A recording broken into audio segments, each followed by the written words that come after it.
Olá, pessoal. Eu sou Fabiola Cassiatori e hoje eu vim falar um pouco com vocês sobre os micro-organismos deteriorantes. A deterioração de alimentos é um problema mundial, porque apesar da diversidade de técnicas de conservação que existem,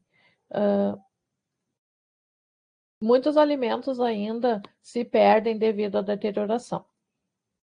Dentre as técnicas de conservação mais usadas estão desidratação e liofilização, conserva, refrigeração e congelamento, a pasteurização, que a gente está bastante acostumado, né? Que a gente toma sempre leite, sucos que passam por esse processo de pasteurização, a atmosfera modificada, onde uma mistura de gases é injetada na embalagem e assim conservando o alimento por mais tempo, e nos últimos anos, então, a produção de filmes e coberturas, principalmente para frutas. Aqui nós podemos ver que a metade da pera que passou pelo revestimento com o filme se apresenta com ótimas condições, enquanto a outra metade que não recebeu o mesmo tratamento está visivelmente deteriorada. Os alimentos, então, entre a produção e a chegada até a mesa do consumidor, eles passam por diversas etapas. E nessas etapas ocorrem, então, as perdas de produção, onde 1/3 da produção é perdida, representando mais de 1 bilhão de toneladas de alimentos. Vejam que é uma quantidade bastante grande de alimentos que é perdida, que é plantada, né? E que não chega na mesa do consumidor. Essas perdas, então, elas podem ser originadas de perdas na produção, também perdas de transporte e armazenamento e também perdas que ocorrem devido à deterioração.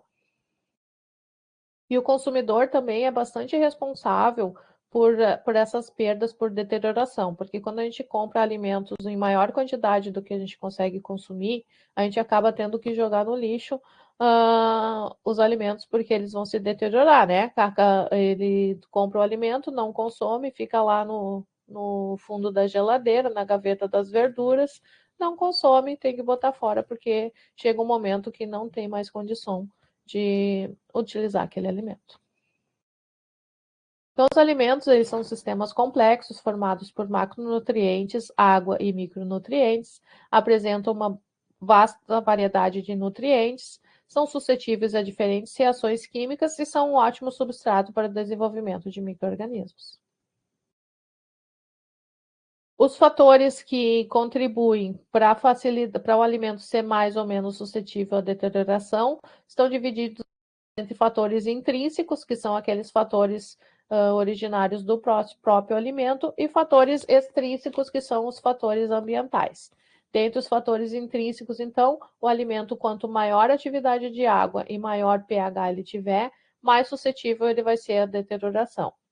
Em relação ao potencial de oxirredução, os alimentos que apresentam esse potencial positivo vai favorecer o crescimento dos micro-organismos aeróbios, aqueles que utilizam oxigênio, e o potencial de oxirredução negativo vai favorecer o desenvolvimento de micro-organismos anaeróbios, o que não utilizam o oxigênio em seu metabolismo.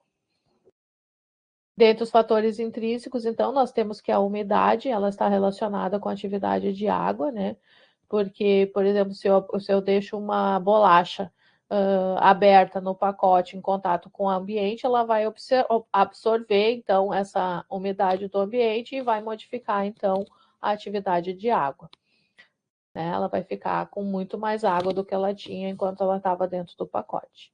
A composição gasosa da atmosfera também ela está relacionada com o potencial de oxirredução e a temperatura é um fator bastante determinante para a manutenção da qualidade e segurança dos alimentos, porque através do controle das condições ambientais, mantendo esse alimento sob refrigeração ou numa temperatura de aquecimento maior do que a temperatura crítica para o desenvolvimento dos micro-organismos, esse alimento, então, ele vai estar apresentando maior segurança de que não vai ter desenvolvimento de micro-organismos. Os micro-organismos, então, eles podem ser benéficos, deteriorantes e patogênicos. Os micro-organismos benéficos são aqueles que produzem uma transformação no alimento, transformando ele em outro alimento. Por exemplo, o leite, quando é adicionado lactobacilos, eles vão se transformar em iogurte, né? O leite vai ser transformado em iogurte. Já os deteriorantes são aqueles micro-organismos que vão modificar as características organolépticas do alimento, mas não necessariamente vai causar doenças. E os micro-organismos patogênicos são aqueles que causam doença, mas não necessariamente eles vão modificar as características organolépticas do alimento. Um mesmo micro-organismo pode ser benéfico para um tipo de alimento e deteriorante para outro, como é o caso do Saccharomyces cerevisiae. Essa levedura ela é muito importante para transformar a uva em vinho, então no processamento de vinho é um micro-organismo benéfico. Porém, quando esse micro-organismo é encontrado em sucos e bebidas carbonatadas, ele vai deteriorar esses alimentos, essas bebidas. A deterioração, então, ela é qualquer alteração química causada nos alimentos que os torna inaceitáveis para o consumo. Pode ser uma modificação de cor, de sabor, de odor, de textura, pode ser modificação de um desses elementos ou pode ser modificação de todos os elementos. E quando o alimento está deteriorado, ocorre uma perda do seu valor nutricional. Por quê? Porque os micro-organismos já utilizaram aqueles nutrientes e, portanto, então, o valor nutricional é mais baixo. Os efeitos que nós podemos ver na deterioração de alimentos são alteração de pH. Por exemplo, a gente pega um iogurte na geladeira, abre e sente um cheiro de azedo. Por que ele está apresentando esse cheiro de azedo? Porque o pH está mais ácido do que o pH original do alimento. Então, houve uma alteração no pH causada pelo micro-organismo e, com isso, ocorre também essa modificação de aroma. Também pode ocorrer a formação de odores desagradáveis, formação de gás, oxidação de lipídios e alterações visíveis na superfície do alimento. Nessa foto aqui, nós podemos ver uma carne que apresenta uma cor diferente e uma formação de limo em sua superfície, possivelmente causada pelo micro-organismo Pseudomonas. E aqui nós vemos uma laranja que tem a presença de bolor em sua superfície. A deterioração, então, ela vai depender da quantidade de micro-organismos que estão presentes no alimento. Geralmente, quando a carga de micro-organismos está em torno de 10⁻⁶ UFC por grama, ocorre o início da deterioração. Porém, o leite, por ser um alimento mais suscetível, né, devido à presença de proteínas, de gordura, de açúcares, essa deterioração vai iniciar com uma carga um pouco menor de 10⁻⁵ UFC por grama. Quando a carga de micro-organismos está entre 10⁻⁶ e 10⁻⁷ UFC por grama, ocorre então a percepção de alguns odores. E quando essa carga está alta, em torno de 10⁻⁸, principalmente em carnes e vegetais, vai se conseguir sentir então odores bastante pronunciados. A partir de 10⁻⁹, que é uma carga altíssima de micro-organismos, já são sinais marcantes de deterioração, e a partir de 10⁻⁹, então, né, muito maior que 10⁻⁹, mudanças estruturais, principalmente de textura, perda de líquidos, vão ser mudanças bastante visíveis. Um alimento deteriorado, ele é diferente de um alimento causador de DTA. Um alimento deteriorado, ele vai ter suas características organolépticas alteradas, mas não ele necessariamente vai causar doença. Isso vai depender do micro-organismo. Enquanto um alimento causador de DTA, ele pode ter todas as características organolépticas normais. Não, ele pode estar visivelmente com as mesmas características do alimento que não vai causar DTA. Então, é bem importante de destacar que o alimento deteriorado, ele não necessariamente vai causar doença, e um alimento que vai causar uma doença, não necessariamente ele vai apresentar desculpa. Um alimento causador de DTA não necessariamente vai apresentar características organolépticas alteradas. Então, as causas da deterioração podem ser danos físicos, danos causados por insetos, atividades enzimáticas do tecido, alterações químicas não induzidas por micro-organismos e atividade metabólica de bactérias, fungos e leveduras. A deterioração, então, ela vai depender do tipo de substrato disponível no alimento, se aquele alimento vai ter mais proteína, se aquele alimento vai ter mais água. Isso vai vai então, a deterioração vai depender deste fator também. Vai depender também do micro-organismo envolvido e do número de micro-organismos presentes. Como eu falei anteriormente, né, conforme a carga de micro-organismos, se percebe mais ou menos sinais de deterioração no alimento. Os alimentos, então, eles são suscetíveis à deterioração conforme as suas características. Os alimentos não perecíveis são aqueles cereais e alimentos desidratados, alimentos com baixa atividade de água, né? Semi-perecíveis, vegetais com casca firme, e perecíveis, carnes, laticínios, pescados e vegetais. A classificação depende, então, dos fatores intrínsecos, como atividade de água, pH, presença de antimicrobianos naturais e outros. Como consequência, então, da deterioração, temos a diminuição da vida de prateleira, né?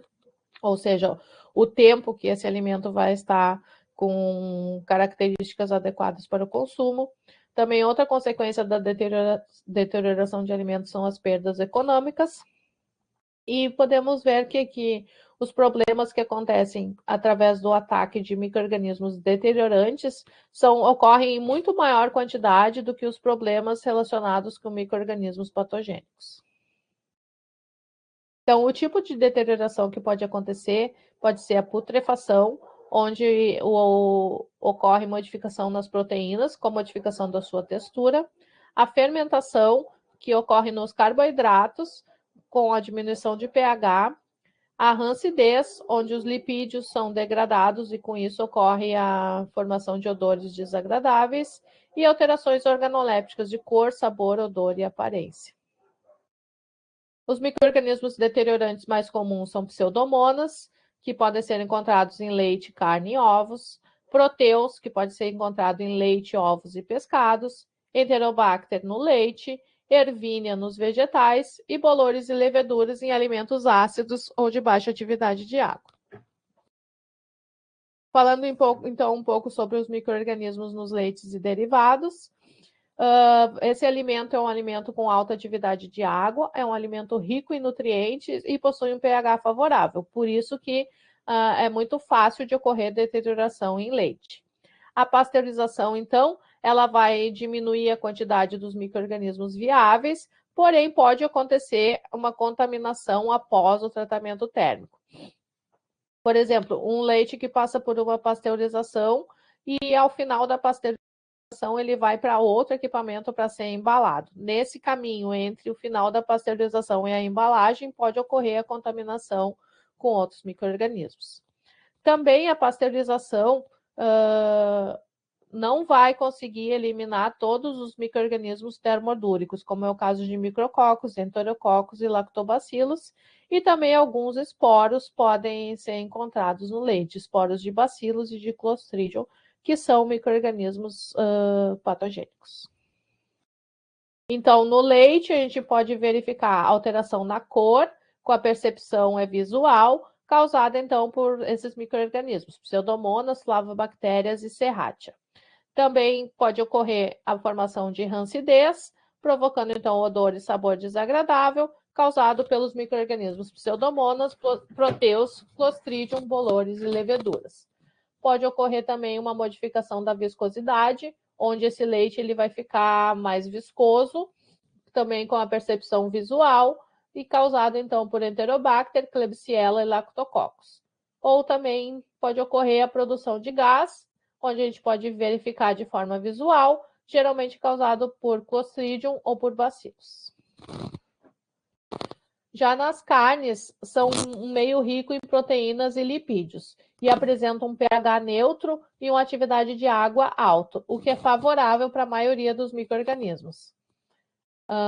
E a microbiota e o tamanho das populações de micro-organismos que vai ter nessa carne vai depender das condições do abate, do processamento e da estocagem. E a temperatura e a atmosfera de armazenamento são muito relevantes para conseguir impedir o desenvolvimento de micro-organismos ou não, né? Então, na superfície das carnes vai ocorrer, então, a deterioração em aerobiose, ou seja, aqueles micro-organismos que precisam do oxigênio. Então, pode ocorrer a produção de limo superficial, a mudança de cor para marrom, para verde, para cinza, a rancificação dos lipídios, a fosforescência, né, aquele presunto que a gente esqueceu na geladeira e quando a gente vai ver, ele tá com coloridos, né, na sua superfície. Então, causado então pelo Photobacterium, também a produção de ácidos voláteis, gerando então odor desagradável.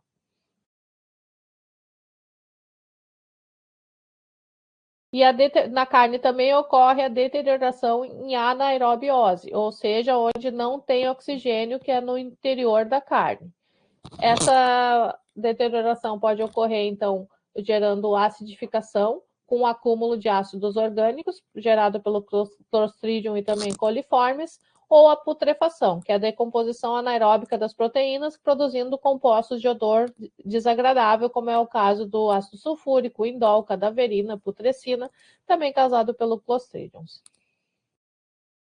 Então, aqui nós podemos ver a degradação da proteína, que ocorre um amolecimento dos tecidos, um odor e sabor desagradável, também uma modificação de cor e uma elevação de pH. Se eu pegar essa carne e levar para fazer uma medida de pH, possivelmente esse pH vai estar alterado e eu vou conseguir detectar no equipamento.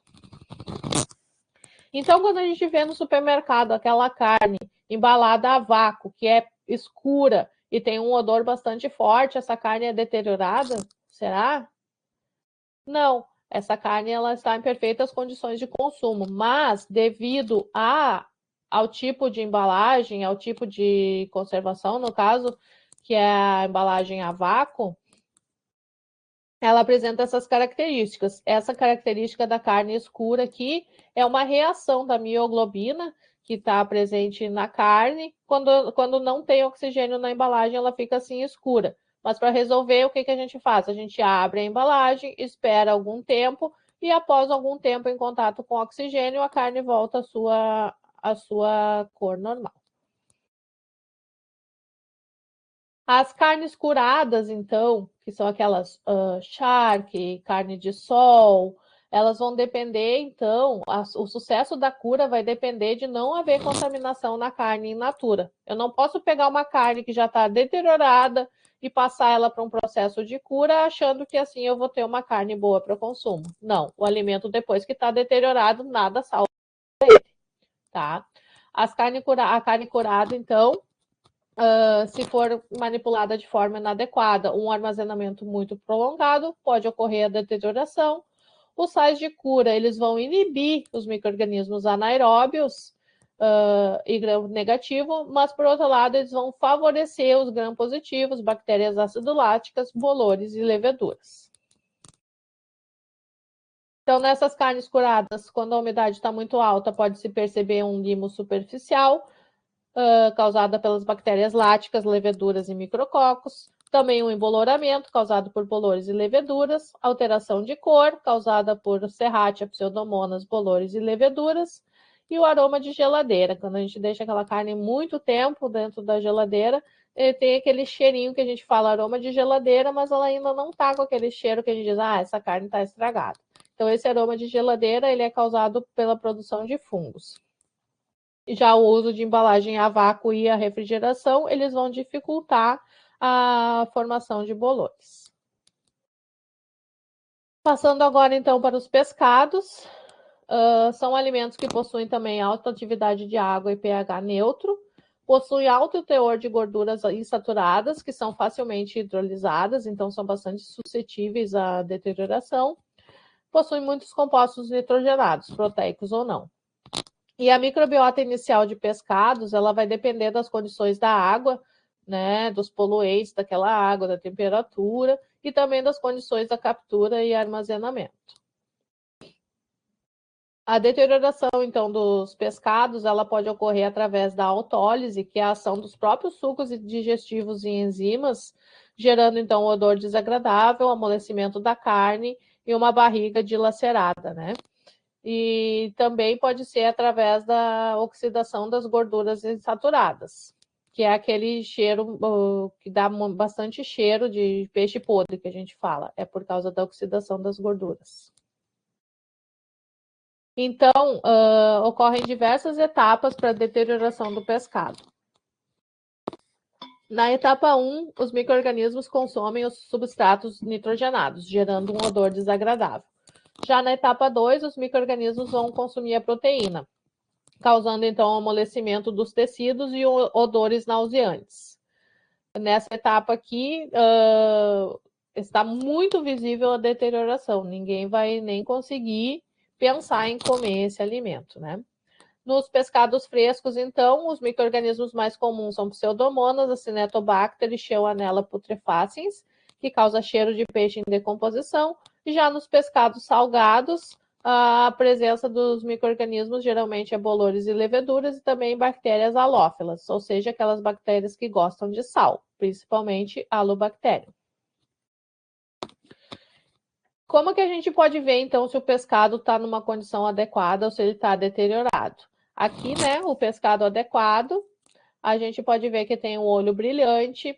Esse pescado também vai ter a escama brilhante e bem aderida, uma carne firme e elástica. Você se encostar no peixe vai ver que a carne vai retornar à sua posição de origem, né? Se tu der um apertãozinho. Ela vai ter a cor vívida, as guelras, que são o sistema respiratório dos peixes, elas vão estar avermelhadas. Aqui pode ver que ela está escura, então esse peixe já está deteriorado. E também é bem comum o odor característico de peixe podre. Desculpa, gente. O pescado em condições adequadas vai ter um odor característico. Quando a gente notar o odor característico de peixe podre, né, obviamente ele está deteriorado. Passando então agora para o frango. Os principais deteriorantes de frango, então, eles vão ser bactérias de superfície. Quando essa carga de micro-organismos está maior que 10 na 6 UFC por centímetro quadrado, vejam bem, por centímetro quadrado, 10 na 6 UFC, unidades formadoras de colônia, vai gerar a produção de odores indesejados. E também a deterioração do frango pode ser através da contaminação cruzada com bactérias intestinais, como Salmonella e Campylobacter, né? Esses micro-organismos são micro-organismos patogênicos, mas ao mesmo tempo que eles causam doença, eles vão produzir, então, modificações nas características organolépticas do frango. Então, o frango que é mantido sob refrigeração menor que 10 graus, ele pode ser deteriorado por Pseudomonas, Acinetobacter e Corynebacterium, que provocam mudanças como limosidade superficial, formação de pontos verdes e odor desagradável. E esse frango, quando é mantido a temperatura maior que 10 graus, então os micro-organismos que atacam são alcalígenes e Flavobacterium, gerando então um odor desagradável. Agora, a seguir, vou falar sobre os ovos. A maior causa de deterioração em ovos são as bactérias. A maioria dos ovos ele é estéril no seu interior, porque a casca e a membrana são barreiras mecânicas que vão proteger esse ovo, né? E também a albumina que está presente na clara do ovo, ela é uma proteção, uma barreira química, porque ela vai manter esse pH muito alto. E os micro-organismos vão ser inibidos devido a esse pH alto. Quando ocorre a deterioração no ovo, geralmente ocorre seguindo essas etapas. A contaminação ocorre na casca, aí ocorre uma ruptura, uma penetração desse micro-organismo através da casca, ou então através de uma microfissura que pode existir no ovo. O micro-organismo, então, passa pela barreira da clara e só então chega na gema. O que vai propiciar a facilidade de deterioração é se tiver uma rachadura na casca, uma mancha de sujeira na casca ou também um sangue coagulado. E o envelhecimento do ovo vai facilitar a sua deterioração. Aqui eu trouxe um truquezinho para a gente ver como é que o ovo está, como que são as condições do ovo antes de partir. Então, quando eu coloco um ovo num copo com água e ele afunda, é sinal que o ovo é fresco, porque ele é pesado devido ao maior volume de água. Se eu coloco esse ovo no mesmo copo com água, coloco um outro ovo e o ovo fica nessa posição, né, ele fica com a parte mais fina virada para baixo e a parte maior virada para cima, significa que tem uma bolsa de ar no seu anterior, fazendo com que o ovo boie. E quando o ovo já está deteriorado, velho e está estragado, ele vai boiar nesse copo d'água, porque esse ovo já contém muito ar no interior da casca. Esse ovo, né, não pode ser usado. Esse aqui não é muito adequado, mas ainda dá para usar. Então, aqui podemos ver as alterações que podem ser causadas no ovo. Pontos verdes fluorescentes na clara, causados por pseudomonas. Gema com ponto colorido ou negros, que com o passar do tempo, né, com o aumento da carga microbiana, vai evoluir para a desintegração da gema. Um odor frutado, altamente ofensivo, causado por pseudomonas, Acinetobacter, alcalígenes. Odor pútrido, geleficação da clara em manchas coloridas e também um surgimento de micélio, que são aqueles... essa característica aqui da formação do fungo. Né? Quando a umidade é muito alta, pode ocorrer crescimento dos fungos, porém isso é bem pouco frequente. Como que acontece essa contaminação por fungo? O fungo pode penetrar no ovo através dos poros e ranhuras, e aí a umidade sendo muito alta, pode ocorrer então o crescimento de fungos. Nos vegetais, então, a deterioração causa perdas de 20% da colheita, principalmente porque são alimentos com alta atividade de água, são sujeitos ao ataque de vários micro-organismos. As causas principais da deterioração, então, são a presença de micro-organismos, manipulação e acondicionamento inadequado, armazenamento em condições não ideais, e a sazonalidade, né? Que um determinado vegetal, ele ocorre em uma época do ano, e se eu quiser guardar até outra estação, muitas vezes ele vai se deteriorar se eu não conseguir manter as condições adequadas para ele. Então, a deterioração de vegetais por bactérias ocorre principalmente em vegetais com baixa acidez. A contaminação vai ocorrer através do solo e de animais. Os principais micro-organismos são Ervínia, Pseudomonas, Clostridium e Bacilos. Aqui nós podemos ver uma foto da pera que está apresentando podridão mole, onde a pectina presente na pera ela foi hidrolisada, provocando então o seu amolecimento, o surgimento de um odor desagradável e também a aparência de úmido.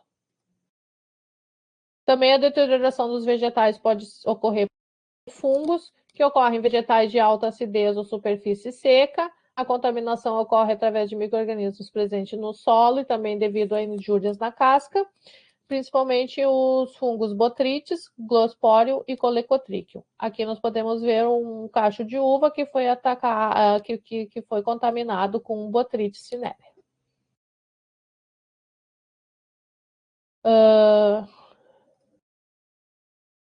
Também vegetais com alta acidez ou superfície seca pode ocorrer a podridão fúngica, que provoca o amolecimento, a formação de micélio, que são esses pelinhos aqui gerados pelo crescimento de fungos, e também mudança de cor.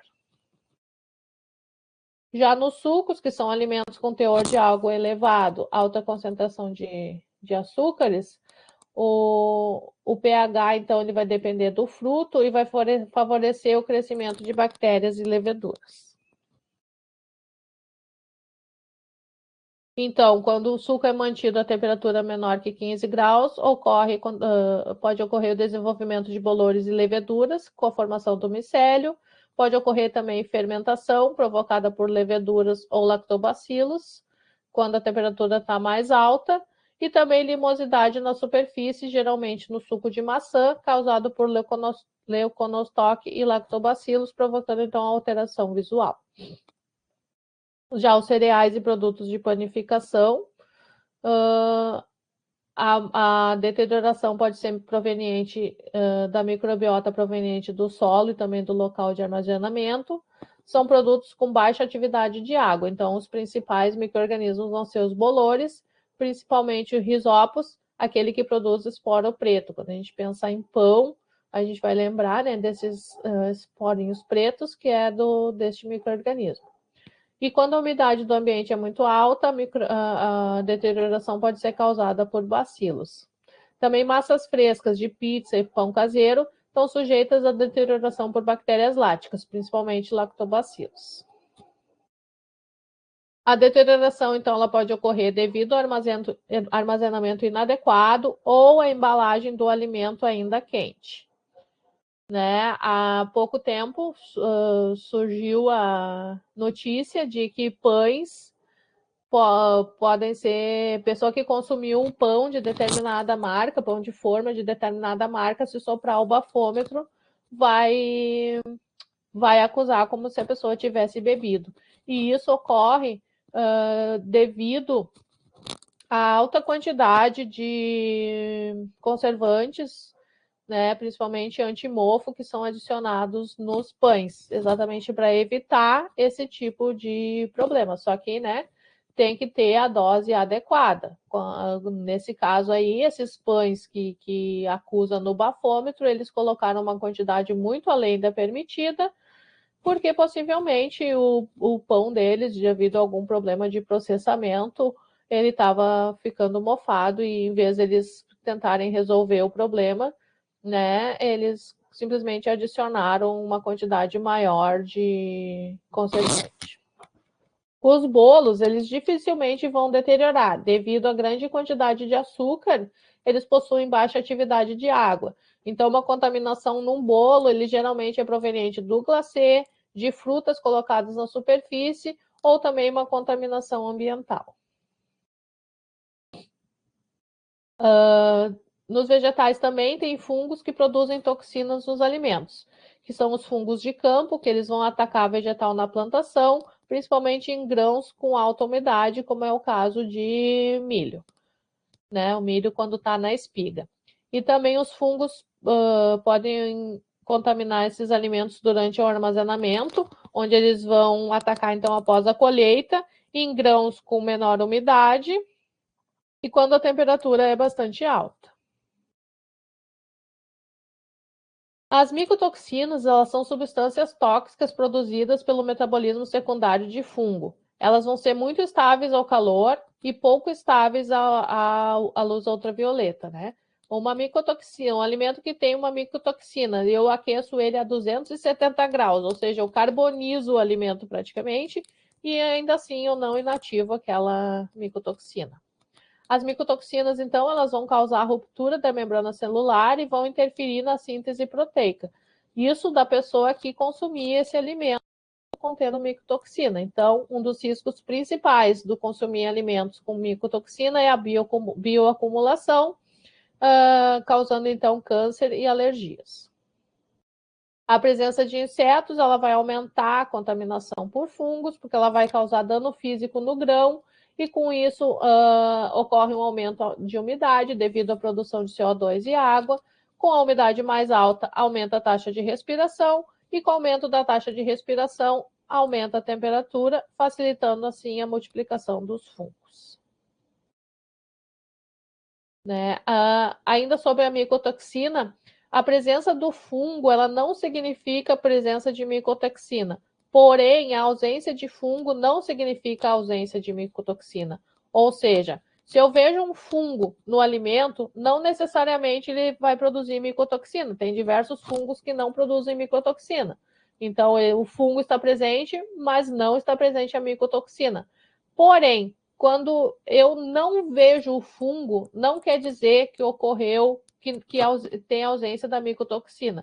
Se um pão, por exemplo, um queijo, que ele está apresentando aquela camada de fungo na sua superfície, eu lavo esse queijo, eu tirei o fungo. Só que se esse fungo, antes de eu ser removido, ele produziu micotoxina, a micotoxina vai continuar naquele queijo, tá? Então, dentre os alimentos que a gente consome, muitos deles podem possuir micotoxinas, como é o caso de milho e amendoim, com a aflatoxina, o café, que pode possuir a ocratoxina, a frutas e sucos de frutas, a patulina e centeio e outros grãos, ergotamina. Essas são, então, as principais micotoxinas que a gente ingere através da nossa alimentação. As micotoxinas, então, elas podem se espalhar por todo o alimento, quando ele é um alimento mole ou úmido, como é o caso de frutas, queijos, pães e alimentos cozidos. Porém, existe uma recomendação de que em alimentos duros, como queijo, pode-se tirar 2,5 centímetros em volta do fungo e então consumir, né? Mas depende do queijo, são aqueles queijos tipo parmesão, por exemplo.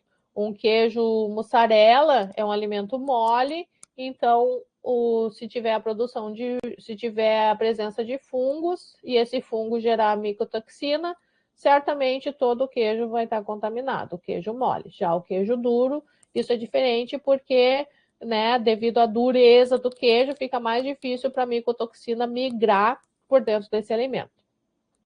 Como exceção, então, temos salames com fungos na superfície ou fungos que são intencionalmente adicionados, como é o caso dos queijos tipo gorgonzola, roquefort, onde a gente adiciona fungos, né, controlados, obviamente, fungos conhecidos, para gerar uma modificação benéfica naquele alimento. Passando, então, agora para enlatados e envasados. O objetivo principal, então, desses alimentos estarem enlatados ou envasados é a destruição dos micro-organismos através da passagem desses alimentos pelo tratamento térmico. A deterioração, então, ela vai ser proveniente de falhas no processamento, contaminação devido à costura das latas defeituosas, se tem um defeito nessa costura da lata, o alimento, então, ele vai ter contato com o ambiente externo, com a água de resfriamento, e aí ele vai deixar de estar estéril. Também pode ocorrer uma deterioração pré-processamento ou um resfriamento inadequado pode provocar, então, uma deterioração.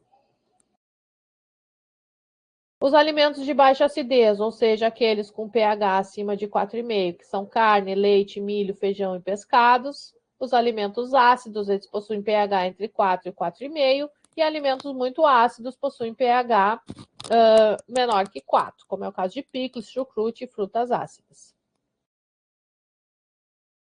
Para os alimentos de baixa acidez, as principais alterações são um sabor ácido e um líquido turvo, que é chamado de flat sour, que são causadas por bactérias termófilas produtoras de ácido.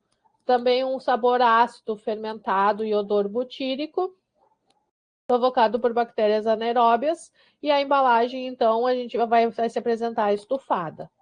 Um outro alimento pode ter um odor de ovo podre e escurecimento. Quando a gente abre a lata, vai sentir esse cheiro, vai ver que o alimento está escuro. Então, isso é causado por deteriorantes sulfídricos como Clostridium. E a embalagem ela vai estar normal, a gente só vai ver depois que abrir essa lata. E quando o alimento apresentar pH acima do normal e odor de podre, pode ser produzido por bactérias mesófilas formadoras de esporos, como é o caso de Clostridium botulinum, e aí a gente pode ver que a embalagem vai apresentar estufamento e também possibilidade de explosão. Aqui, então, podemos ver a embalagem de leite, né, estufada, que são os alimentos de baixa acidez, como eu falei antes, ervilha, milho, feijão e leite. Já os alimentos ácidos, com aqueles com pH entre 4 e 4,5, uma das alterações pode ser o sabor ácido e alteração de aromas, causado por bactérias termófilas, e a embalagem tem um aspecto normal. Pode ocorrer o sabor ácido fermentado e o odor butírico, que é o cheiro de vômito, causado então por bactérias anaeróbias butíricas. E a embalagem vai apresentar estufamento e possibilidade de explosão. Outra alteração possível é a formação de odor ácido devido às bactérias láticas, provocando estufamento da embalagem e grande probabilidade de explosão. Dentre os alimentos ácidos, então, temos cogumelos e palmito. Aqui a gente pode ver, né, um palmito que aparentemente está com condições visuais adequadas. E aqui o líquido está escuro, o cogumelo está com uma aparência deteriorada. Já os alimentos muito ácidos são aqueles com pH menor que 4, chucrute, picles e outros alimentos, suco de laranja, molho de tomate. Geralmente eles são deteriorados por bolores, leveduras e bactérias láticas. Dentre os alimentos ácidos também, então, molho de tomate, suco de abacaxi e suco de laranja. Em 2014, teve várias notícias de pacotes, né, de molho de tomate que explodiram. Aqui pode ver a embalagem bem estufada, né? Isso é uma deterioração que ocorreu nesses molhos de tomate. Então, como que a gente pode fazer para diminuir a deterioração dos alimentos? Através da melhoria de processamento, novos processos, né? E também utilização da tecnologia de barreira, ou seja, a utilização de vários processos de conservação em sequência. Também através da produção de novas embalagens, através de novos materiais e novos formatos. Eu vi há pouco tempo uma embalagem feita pela Embrapa, onde as embalagens eram para goiaba e para mamão, que são frutas bastante sensíveis, né? Era uma embalagem tipo uma caixa de ovo, onde cada fruta era colocado num daqueles vãos, e essa caixa de ovo ela ia para uma caixa onde eram empilhadas as frutas, né? Mantendo então a sua integridade física. Outra maneira de diminuir a deterioração, então, também é a cultura da segurança dos alimentos, onde os empresários eles precisam reconhecer que existe a necessidade da segurança dos alimentos e com isso eles precisam fornecer recursos para suas empresas, né, com ferramentas de gestão, com instalações e equipamentos adequados e também os colaboradores são parte muito importante desta cultura da segurança de alimentos, que eles precisam entender a segurança, entender a necessidade da segurança de alimentos e a mudança das suas atitudes, né? Porque muitas vezes é bastante difícil convencer um colaborador da necessidade dele lavar as mãos antes de entrar em contato com o alimento, porque muitas vezes ele diz, eu fiz assim a vida toda e nunca aconteceu nada. Então, é bastante importante que os colaboradores também estejam envolvidos na manutenção da segurança e da qualidade dos alimentos. E para finalizar aqui, então, um outro fator muito importante para diminuir a deterioração é o consumidor, através da compra consciente, onde ele vai comprar somente os alimentos que ele consegue utilizar, né, durante a semana, por exemplo. Não adianta eu chegar na compra de mês, comprar 10 quilos de batata. Eu não vou conseguir usar essa batata durante o mês, ela vai estragar, eu vou ter que jogar ela fora, então aumentando o desperdício de alimento. E além do consumidor fazer uma compra consciente, também tem que manter um armazenamento adequado. Frutas e vegetais, carnes, leites têm que ser mantidos, né, em geladeira conforme a sua necessidade, conforme a necessidade daquele alimento. E só assim, então, se todos juntos tivermos engajados na diminuição da deterioração, nós vamos conseguir evitar cenas como essa, onde diversas toneladas de alimentos são colocados fora por problemas de deterioração. Era isso, então, que eu tinha para a aula de hoje. Se tiverem qualquer dúvidas, podem entrar em contato comigo. Agradeço a oportunidade e fico à disposição caso tenham dúvidas. Obrigada.